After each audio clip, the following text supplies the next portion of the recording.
Una de las principales metas de Carlos III durante su reinado fue el mejoramiento de Madrid y otras ciudades de España.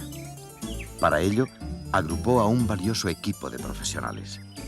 Los arquitectos más importantes eran el italiano Francisco Sabatini, el francés Jaime Marquet y los españoles Ventura Rodríguez y Juan de Villanueva.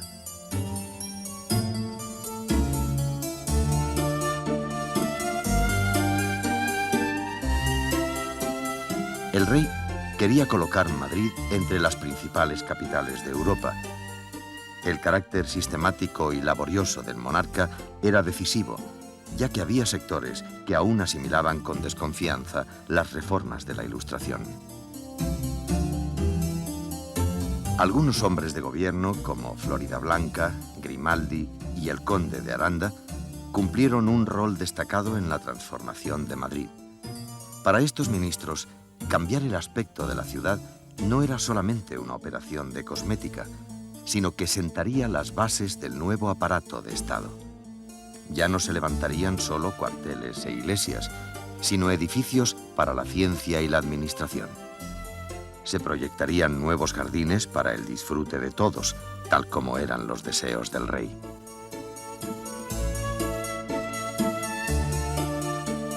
Hoy día, la obra urbanística de Carlos III nos da la impresión de haber estado regulada por un plan de conjunto.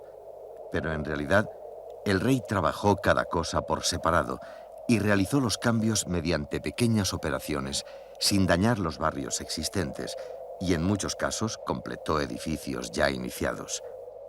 Esta labor paciente dio mejores resultados que un único proyecto que probablemente se hubiera burocratizado.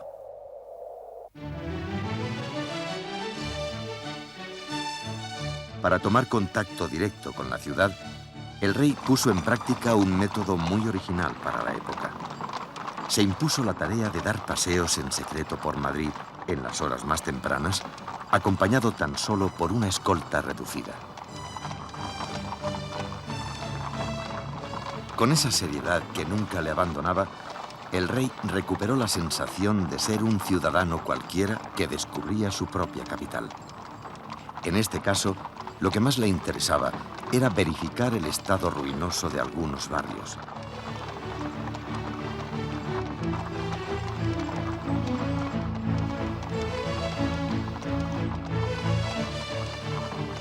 En el año 1750 se había efectuado una planimetría donde figuraban 556 manzanas y 400 calles para una población inferior a 200.000 habitantes.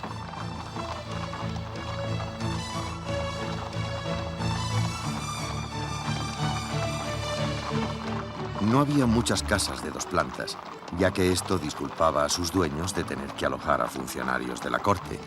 Por esta causa, se denominaban casas a la malicia.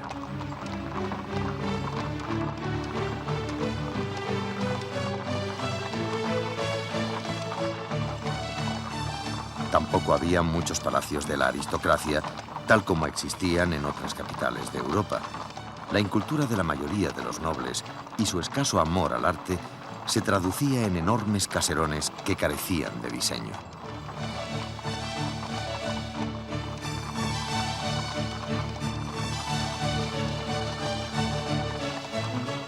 También eran muy numerosos los conventos e iglesias, estando representadas casi todas las órdenes religiosas.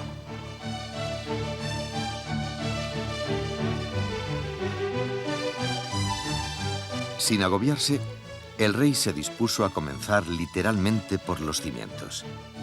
Dio instrucciones por escrito para que se tomaran las medidas de higiene más urgentes, ya que si bien le preocupaba el estado ruinoso de la arquitectura, lo más grave para él era que la población estuviese expuesta al brote de epidemias.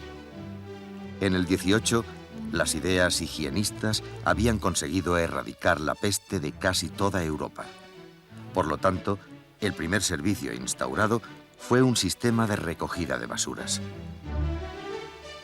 El empedrado era básico, ya que durante el invierno las calles eran intransitables. Luego, El monarca amplió el sistema de conducción y captación de aguas, de manera que la ciudad estuviera abastecida todo el año. También se realizaron los canales de Castilla y Aragón, obras de ingeniería para incrementar el tráfico comercial y asegurar el agua de grandes extensiones agrícolas.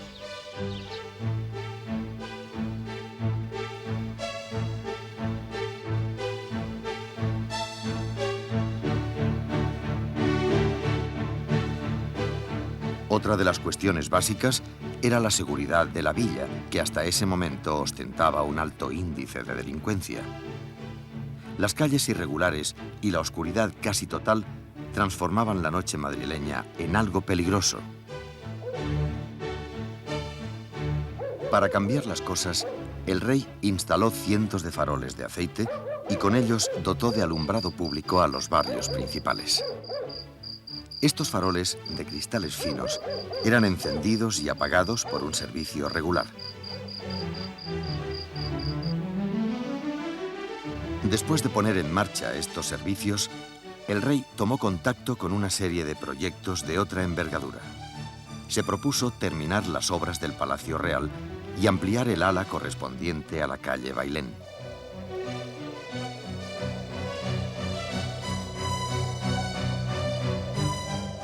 En realidad, el edificio estaba casi terminado, a falta de la escalera y la decoración interior.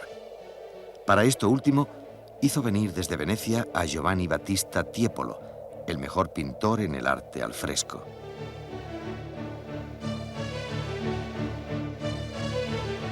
Este palacio, uno de los mayores de Europa, fue colocado en el mismo emplazamiento que antes tenía el Alcázar de Madrid, donde había nacido el monarca. A partir de 1766, la capital ya pudo contar con un palacio a la altura de la Casa Borbón.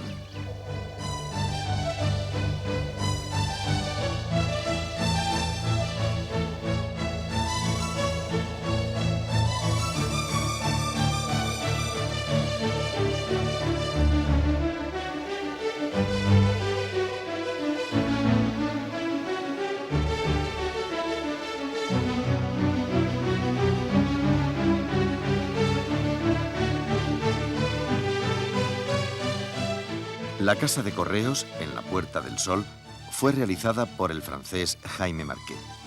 Marquet terminaría un edificio sobrio, al cual se le añadiría en el siglo pasado la Torre del Reloj. Así, este edificio pasó a ser el símbolo espacial y temporal de Madrid, ya que señala el kilómetro cero y la hora oficial.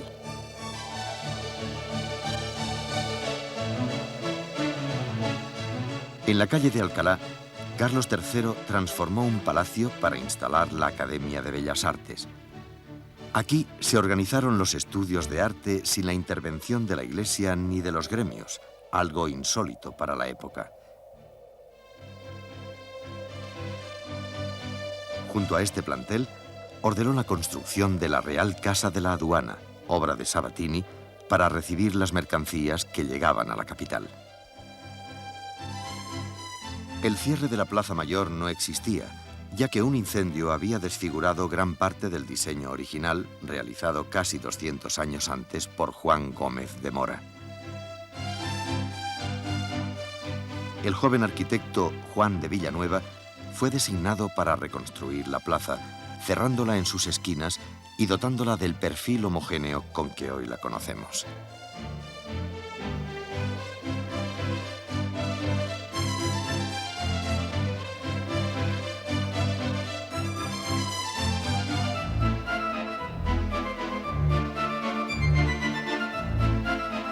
Francisco Sabatini empezó a trabajar en la Puerta de Alcalá en 1769 y la concluyó 9 años más tarde.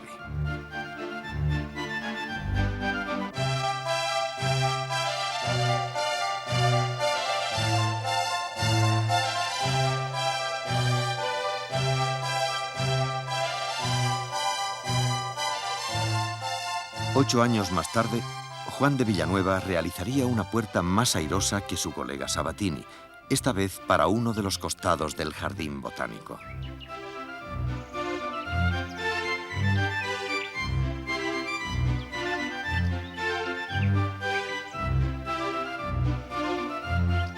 Carlos III, que tanto amaba la botánica, comisionó a Villanueva la continuación del proyecto, quien construyó un lugar más funcional para la colocación de las especies.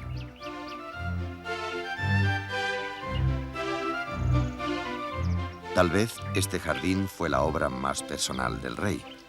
Aquí no solo había espacio para las plantas ornamentales, sino para numerosas especies útiles en medicina, cordelería, tinturas, aceites y resinas. Más tarde, Juan de Villanueva acometió la tarea de levantar otro edificio para la ciencia. Sobre las lomas del Buen Retiro, Carlos III dispuso la creación de un observatorio. Villanueva colocó en la cúspide un templete de orden jónico que serviría para las observaciones.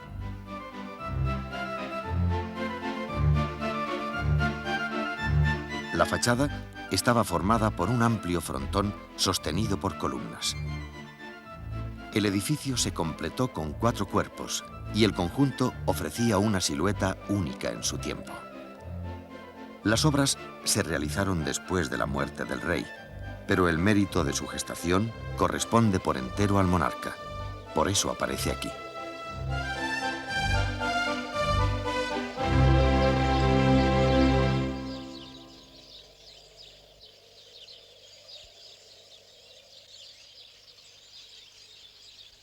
En el siglo XVIII, la astronomía estaba muy vinculada a la marina, que basaba su cartografía en el estudio de las estrellas. Jorge Juan y Antonio de Ulloa eran los astrónomos españoles más destacados. Ambos habían tomado parte en la expedición del francés La Condamine para medir el achatamiento del planeta en las tierras del Ecuador. Después, Jorge Juan trabajó para la Academia de Ciencias de París, mientras que Ulloa fue designado miembro de la Real Sociedad de Londres. En 1749 se publicaron sus Observaciones astronómicas, una obra muy divulgada en Europa.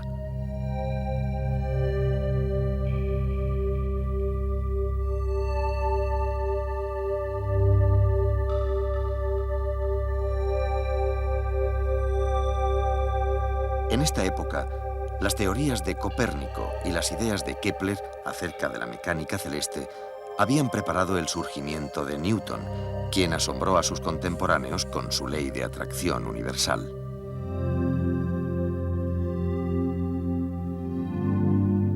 La astronomía vivió momentos de gran importancia, sobre todo con el hallazgo del planeta Urano por el especialista Herschel, autor del telescopio más potente del mundo.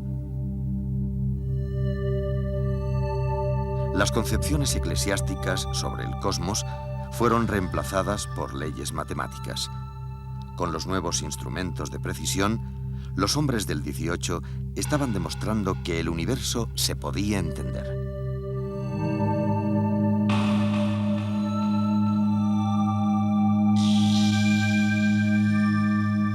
El viejo mundo de las calculadoras de papel, que habían sido creadas 2 siglos antes para predecir los eclipses, fue superado por los aparatos de relojería.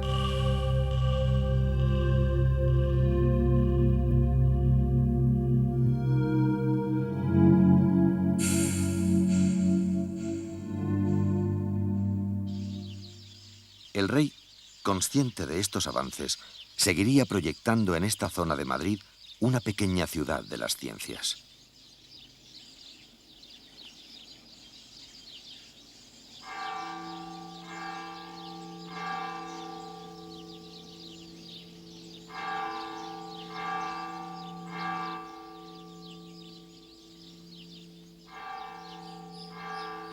Carlos III no era ciertamente un artista plástico, pero había heredado de su madre la capacidad para el dibujo. Su maestro en la adolescencia, el ingeniero militar Antonio Medrano, le había proporcionado los conocimientos suficientes sobre perspectiva, y ello le permitía hablar con sus arquitectos con conocimiento de causa. Tal vez debido a esto, reafirmó su confianza en el joven Juan de Villanueva y le encargó la obra española más importante del siglo, el Museo del Prado.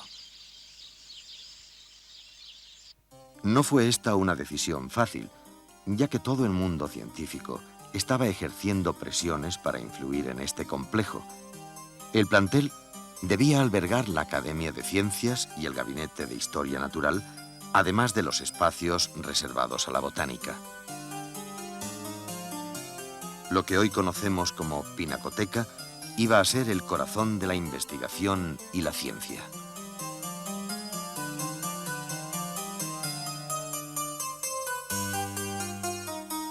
Villanueva se inspiró en los cánones del estilo neoclásico, proyectando una larga fachada con predominio de las líneas rectas de gran elegancia.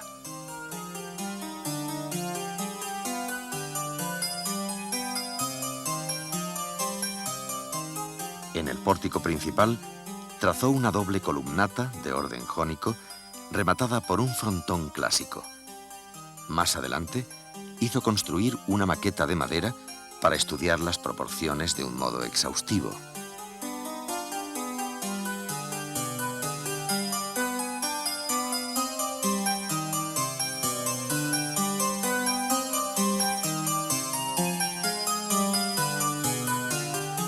En la fachada norte, donde ahora está la llamada Entrada Goya, 4 columnas presidirían el acceso hacia la rotonda, que estaría abierta en su parte alta para que el sol fuese dibujando las horas del día en la penumbra del interior.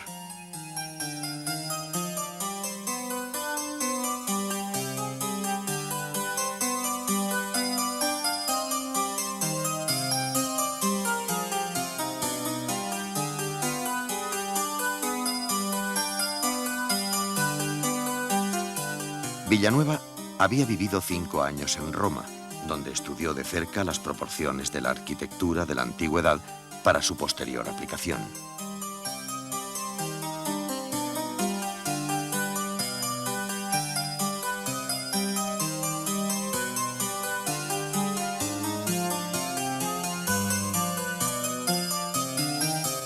Con un cuerpo superior que no llegó a construirse, el proyecto transmitía austeridad y sencillez mediante líneas rectas y volúmenes bien definidos que eran la cara opuesta del barroco del siglo anterior.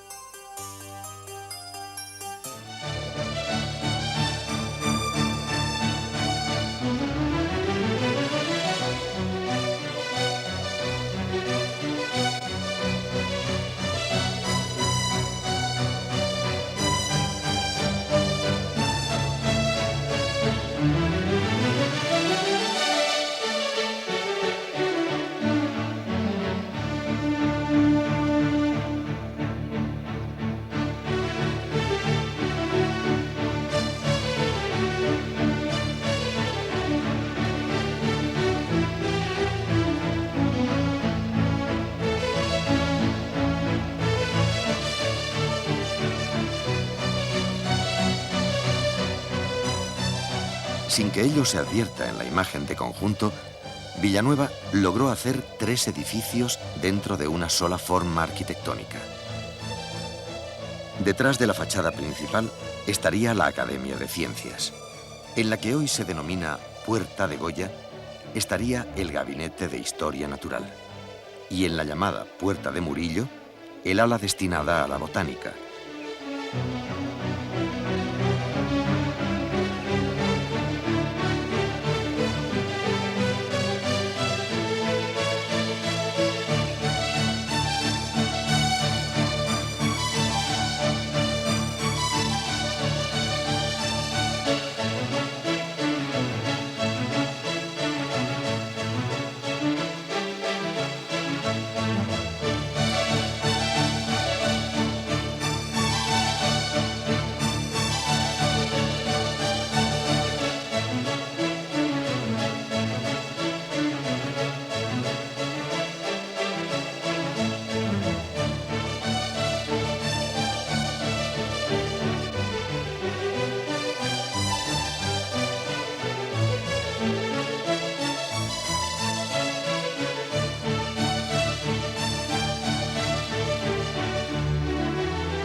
A causa de numerosas modificaciones, algunos de los interiores se han desfigurado.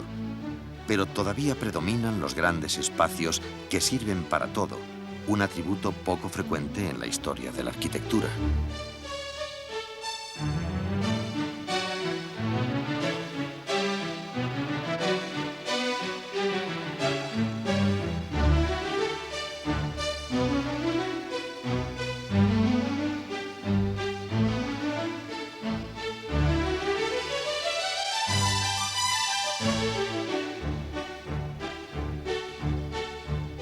El edificio, que es un alarde de distribución, no tenía escaleras importantes cuando se construyó para dotar de mayor autonomía a las zonas destinadas a cada función.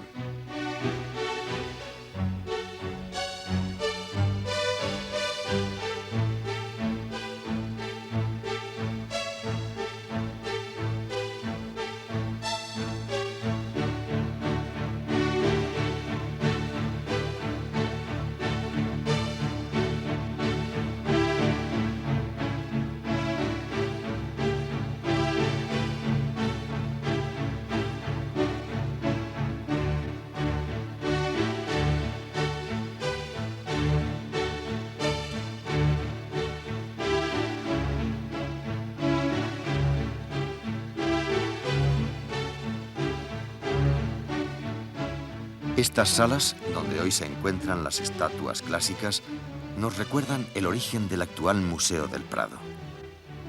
En el 18, los papas, reyes y alta nobleza poseían enormes colecciones de arte antiguo que empezaron a exponer en edificios especiales. En este momento, en toda Europa y particularmente en Italia, estaba gestándose el nacimiento de los museos. Los museos también servirían para depositar las nuevas estatuas que seguían apareciendo entre las ruinas romanas, pues la avidez de los coleccionistas había puesto de moda las excavaciones. Los reyes pagaban altos precios por estas piezas y muchos de ellos patrocinaron desenterramientos. Este fue el caso de Carlos III, cuyos ingenieros militares habían descubierto Herculano y Pompeya. Para los ilustrados del 18, Roma se había convertido en el centro de la cultura mundial. En este ambiente se generalizó el anhelo de clasificar todas las cosas y objetos de valor que había en el mundo. La pasión por la clasificación se extendió desde Roma hacia toda Europa. Describir y ordenar la naturaleza fueron las dos grandes actividades, tareas que respaldaron a su vez los reyes y gobernantes.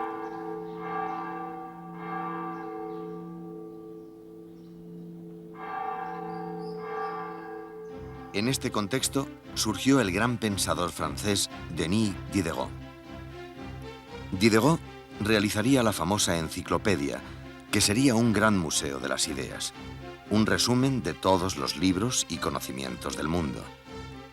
Con la memoria, la razón y la imaginación, Diderot acometió la fabulosa tarea de exponer los conocimientos del planeta en una sola obra monumental, la enciclopedia. En sus páginas aparecerían todos los saberes y disciplinas, todas las ciencias y objetos, utensilios, cosas, máquinas, aparatos y edificios de la Tierra.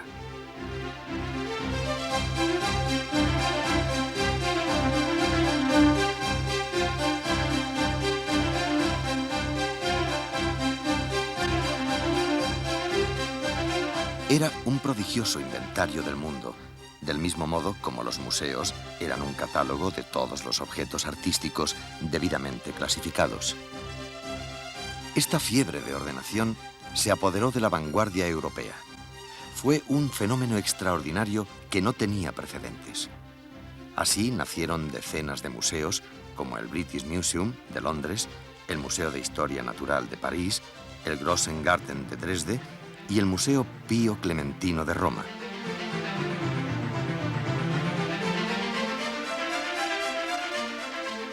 La enumeración de los seres vivos fue realizada por otro sabio francés, Jorge-Louis Buffon, quien redactó una historia natural de 44 tomos, un verdadero monumento de la ciencia.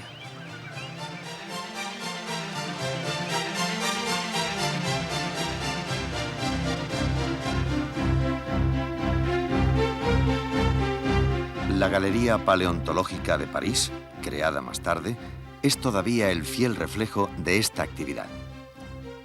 He aquí todos los esqueletos y osamentas agrupados en un solo proyecto.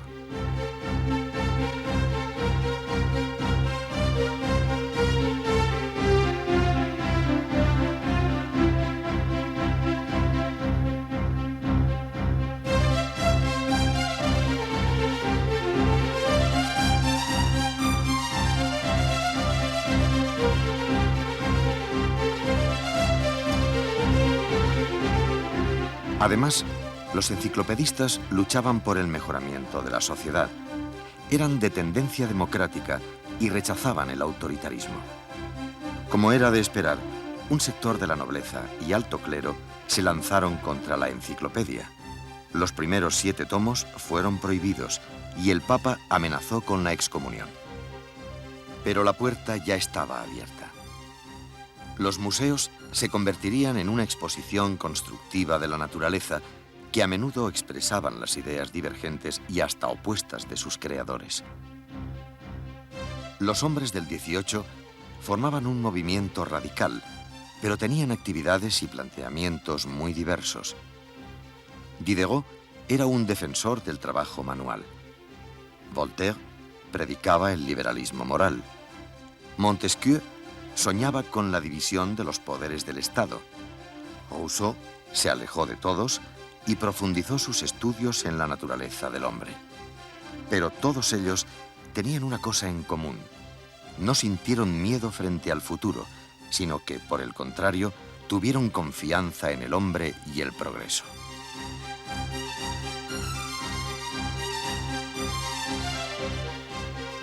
En este brillante contexto, Juan de Villanueva terminó los planos para el Museo del Prado. Así, Carlos III había concebido una de las obras más europeas de su reinado. Después de su muerte, el edificio no albergó las instituciones para la ciencia, tal como él lo había dispuesto, pero se convirtió en uno de los más completos museos de pintura y, por lo tanto, siempre ha sido fiel a una de las ideas básicas de la Ilustración, que es exponer ordenadamente una obra cumbre de la actividad humana.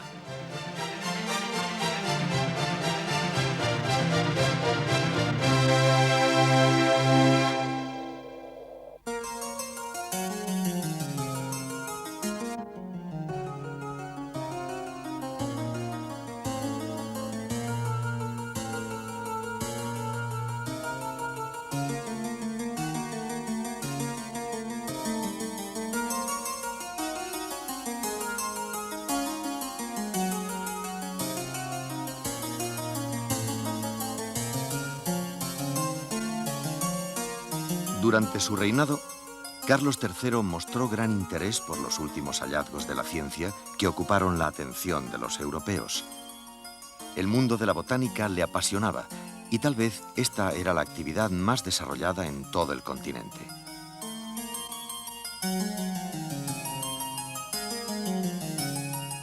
En muchos países se impuso el respeto hacia las plantas como fuente de vida y conocimiento. Por primera vez, los botánicos disponían de grandes invernaderos para desvelar los secretos de la tierra.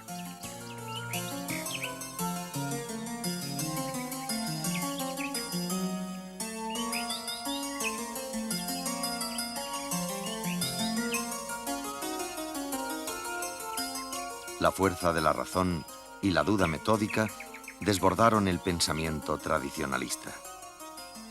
Los sabios del 18 estaban convencidos de que podían explicar la naturaleza del hombre y de todos los seres vivientes.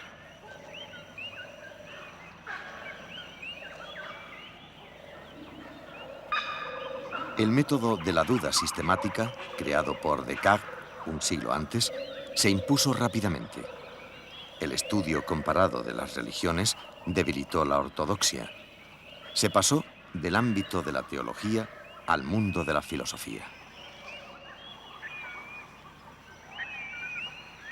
Los naturalistas trajeron la selva al mismo corazón de Europa, rodeándose de especies nuevas y sumergiéndose en gabinetes de plantas salvajes cuyos troncos subían hasta el techo.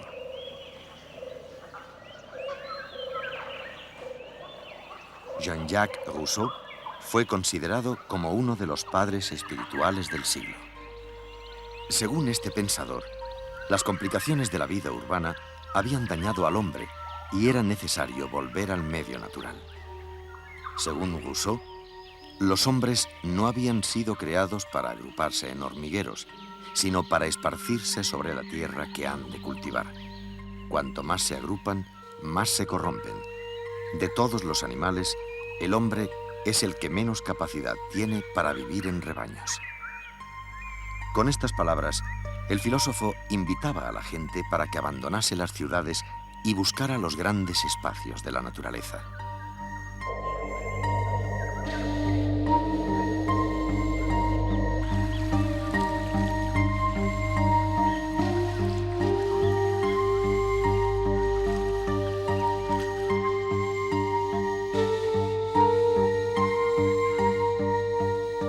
Según este pensador, el hombre moderno estaba siempre en guerra consigo mismo. La naturaleza era una antesala para que el hombre tomara conciencia de su corrupción. El hombre que vive fuera de sí mismo, decía Rousseau, vive atormentado, inseguro, ansioso. La idea de estado puro tal vez nunca existió, pero es una idea que puede arrojar luces para conocer nuestra situación presente. El hombre salvaje disfrutaba de una existencia rudimentaria, pero su vida aún no había sido dañada por la influencia de la sociedad. El hombre salvaje era una criatura del instinto que estaba en el punto de partida de la humanidad. Ese estado puro permitía a los salvajes ser felices. Luego, según Rousseau, los hombres perdieron su estado de inocencia. Pero con lo que el filósofo llama unidad de existencia, los hombres podrían recuperar algún día su afán de justicia y, sobre todo, su deseo de libertad.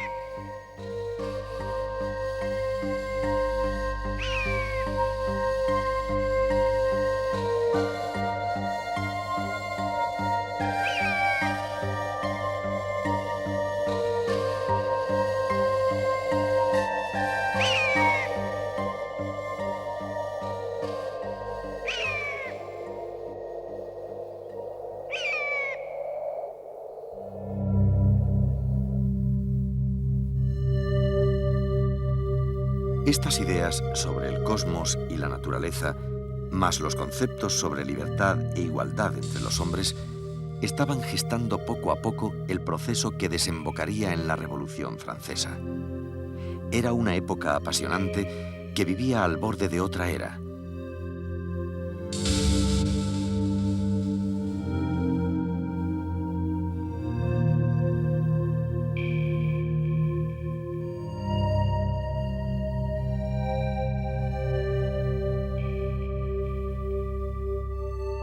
Además, se estaba incubando el mundo de la tecnología con complicados aparatos para medir el tiempo y los movimientos planetarios.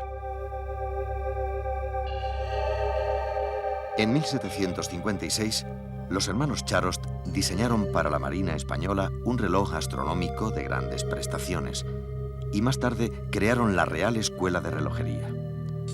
A su vez, Harrison creó el llamado cronómetro naval para la Marina Británica. Alessandro Volta consiguió producir electricidad y Richard Wright diseñó la máquina de hilar. James Watt descubrió la máquina de vapor que marcó el inicio de la Revolución Industrial. Más tarde, los hermanos Montgolfier construyeron los primeros globos de aire caliente que se elevaron sobre las principales ciudades de Europa, incluido el Madrid de Carlos III. Lo más asombroso fue que la mayoría de estos inventos se produjeron en el corto espacio de 30 años.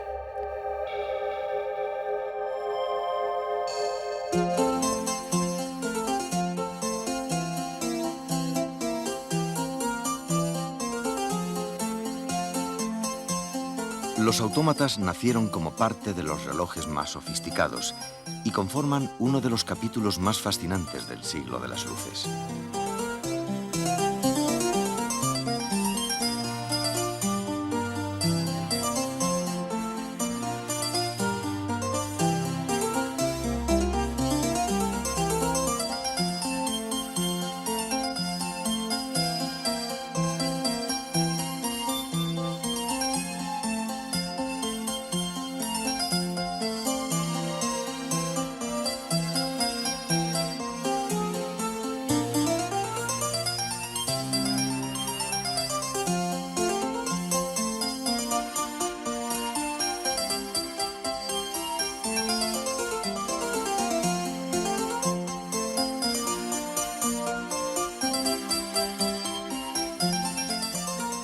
utilizando mecanismos de precisión, los autómatas trataban de imitar los movimientos de los seres humanos y del mundo animal y de todo cuanto se moviera sobre la Tierra, incluso las marejadas y la fuerza de los océanos.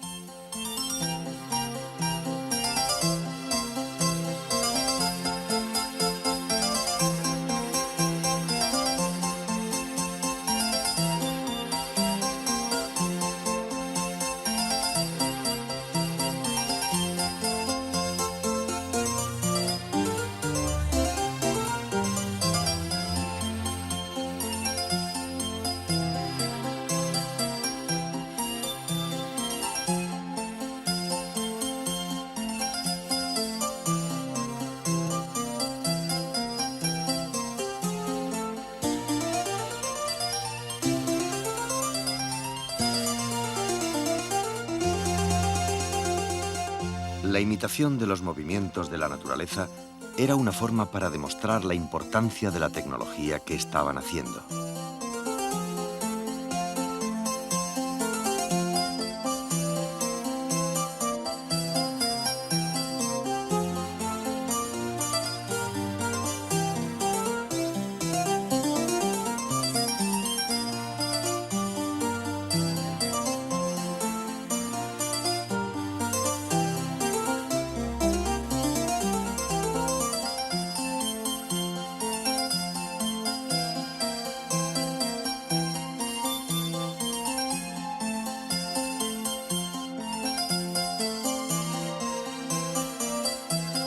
Algunos de los más famosos creadores de relojes y autómatas también trabajaron para la Casa Real de España, como el suizo Jacques Droz, al cual se deben estas invenciones.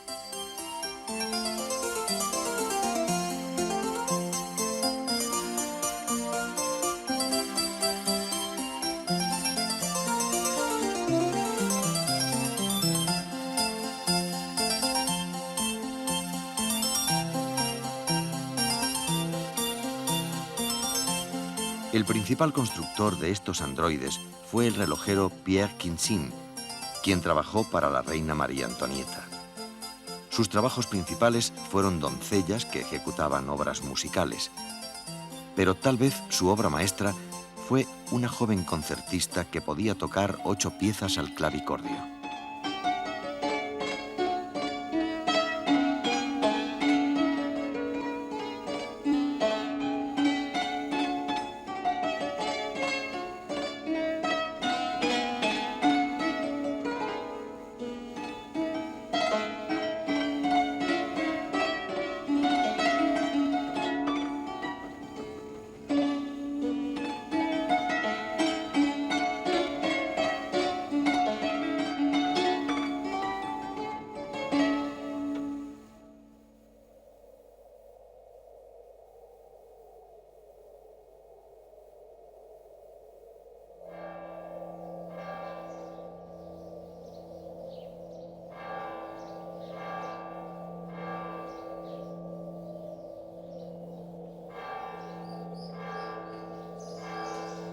El siglo de las luces estaba llegando a su fin. El romanticismo se dibujaba en el horizonte y sobre todo se aproximaba la Revolución Francesa. Con Carlos III, España había entrado en una época de grandes reformas, pero sin rupturas. El país vivió años de sólida unidad nacional. La corona alcanzó una gran legitimidad en todos los sectores.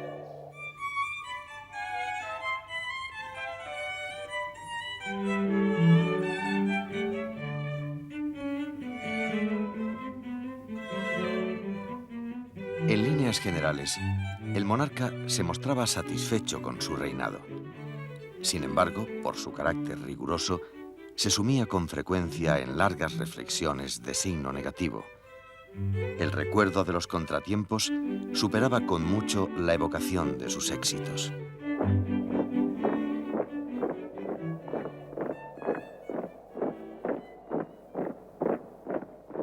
La cuestión militar era uno de los temas que más le obsesionaba.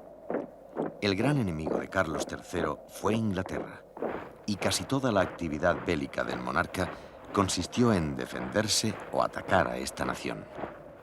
Por esta causa, desplegó sus ejércitos en relación a Portugal, que era un aliado de Inglaterra. También distribuyó efectivos en Galicia para prevenir ataques británicos. Y en Sevilla y Cádiz fortaleció las guarniciones más próximas al Peñón de Gibraltar.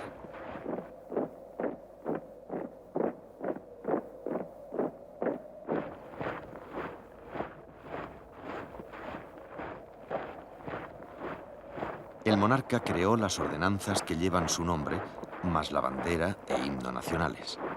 Organizó las guardias valonas y de corps junto al cuerpo de alabarderos. Creó las escuelas de artillería e ingenieros y la fábrica de armas de Toledo.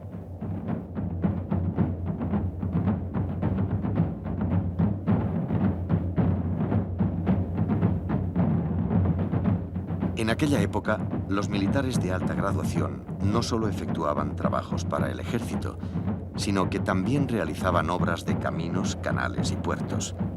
También proyectaban y ejecutaban palacios y edificios civiles. Sabatini, el autor de la Puerta de Alcalá, era teniente de artillería. Y otro militar, Antonio Medrano, había construido para el rey el Palacio Napolitano de Capodimonte. Es decir, Carlos III y los hombres de armas mantenían una relación estrecha. Además, la vida política de Carlos III se había iniciado en medio de una campaña militar que le marcaría para siempre.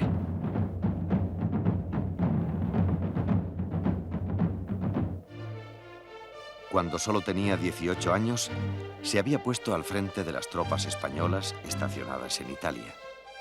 El objetivo era reconquistar Nápoles, que estaba en manos de los austríacos.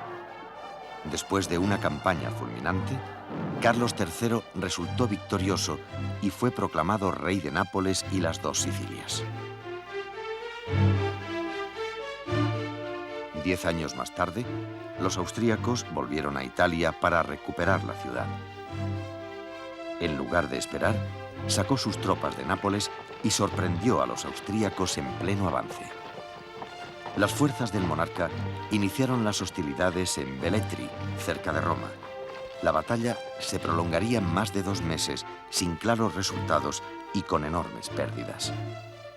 Más tarde, la movilidad de las fuerzas de Carlos III permitió definir la situación y en noviembre inició la ofensiva final.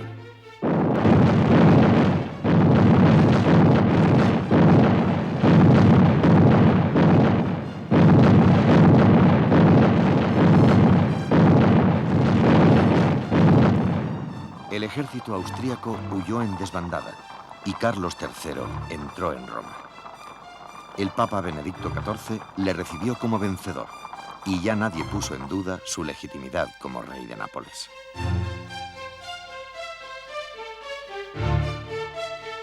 Casi 20 años más tarde, Inglaterra iba a convertirse en su gran adversario militar, estando ya el monarca instalado en el trono de Madrid. Para limpiar de barcos ingleses la zona del Caribe, el rey firmó una alianza con Francia. Esto le permitiría defender mejor la isla de Cuba, que era la llave de América.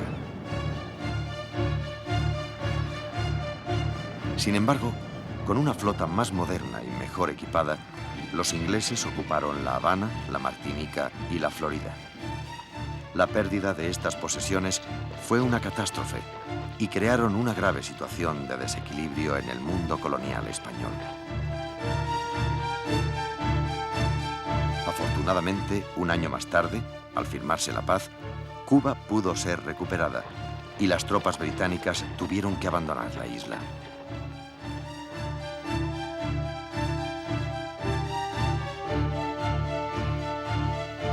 A partir de 1774, Carlos III pudo tomarse una revancha sobre los ingleses al apoyar a los rebeldes norteamericanos que luchaban contra Londres y querían la independencia. George Washington era el jefe de las tropas insurrectas y el Congreso norteamericano había proclamado la Declaración de Independencia. España envió dinero y víveres para los alzados.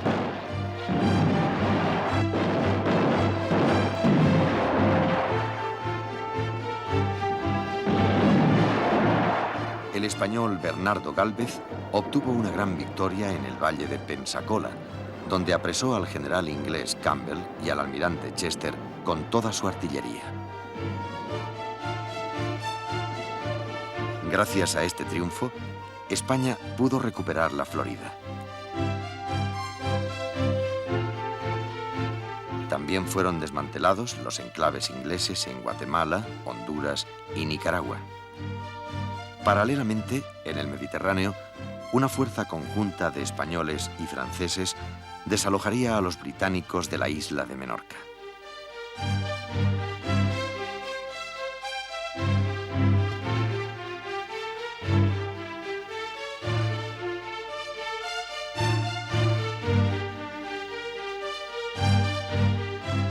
Mientras tanto, en algunos virreinatos de Hispanoamérica se había generado un grave descontento popular, especialmente en el Perú.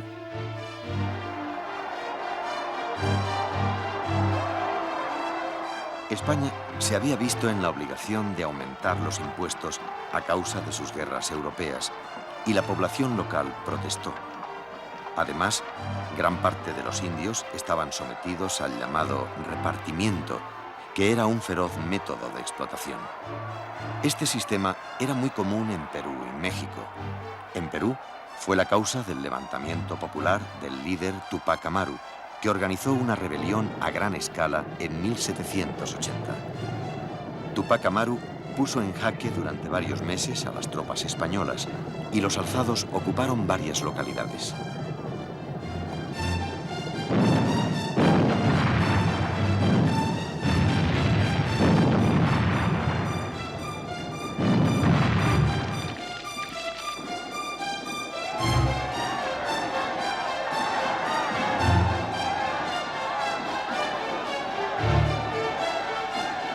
Después de estos hechos trágicos, Carlos III abolió el repartimiento para aplacar a los indios. Además, mejoró la administración y los beneficios enviados por las colonias se duplicaron en tan solo 6 años. Según el rey, la única forma de retener las posesiones en ultramar era con una política flexible, a muy largo plazo, a la que deberían abocarse los monarcas sucesivos. En el plano interno, Gibraltar fue uno de los problemas militares que más preocupó a Carlos III. Desde la Guerra de Sucesión, el Peñón estaba ocupado por los ingleses. Debido a su posición geográfica, era muy complejo organizar operaciones eficaces para su recuperación. Después de intensos preparativos, el primer asedio se produjo en el verano de 1779. La flota se desplegó para iniciar un bloqueo. El resto de las fuerzas inició el ataque con artillería.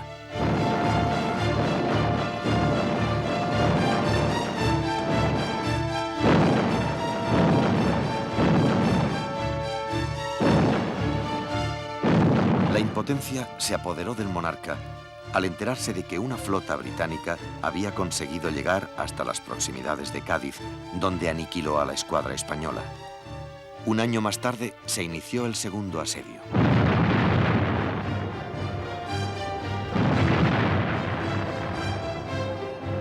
España utilizó las baterías flotantes, que eran barcos cargados con explosivos que se lanzarían contra Gibraltar. Sin embargo, una granada inglesa provocó el estallido en cadena de estos barcos y el ataque volvió a fracasar.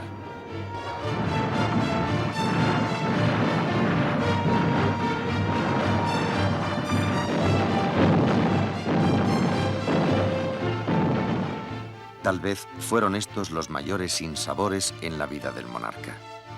Sin embargo, nada alteró su confianza en el futuro ni su gran independencia para tomar las decisiones.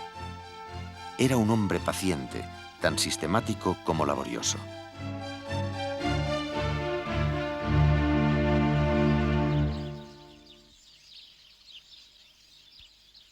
El balance positivo de sus obras fue apreciado en su tiempo, pero esto en nada cambió sus costumbres austeras que causaban la admiración de todos.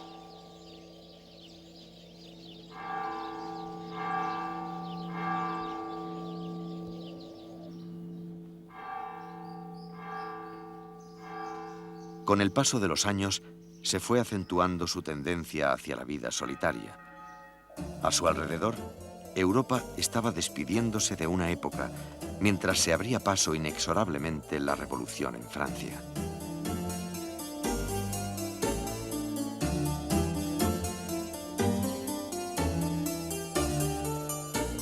Pero lo que precipitó el fin del monarca fue un hecho inesperado: la muerte del infante Gabriel, quien cerró los ojos para siempre en el otoño de 1788. Cuando se enteró del fallecimiento de su hijo predilecto, el rey escribió: «Murió Gabriel, poco puedo yo vivir».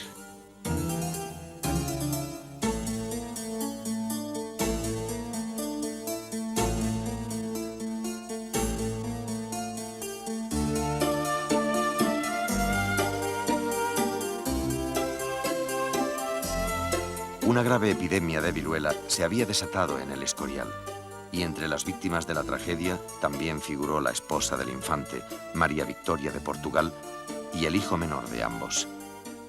La desaparición de estos tres seres queridos sumió al monarca en su última reflexión.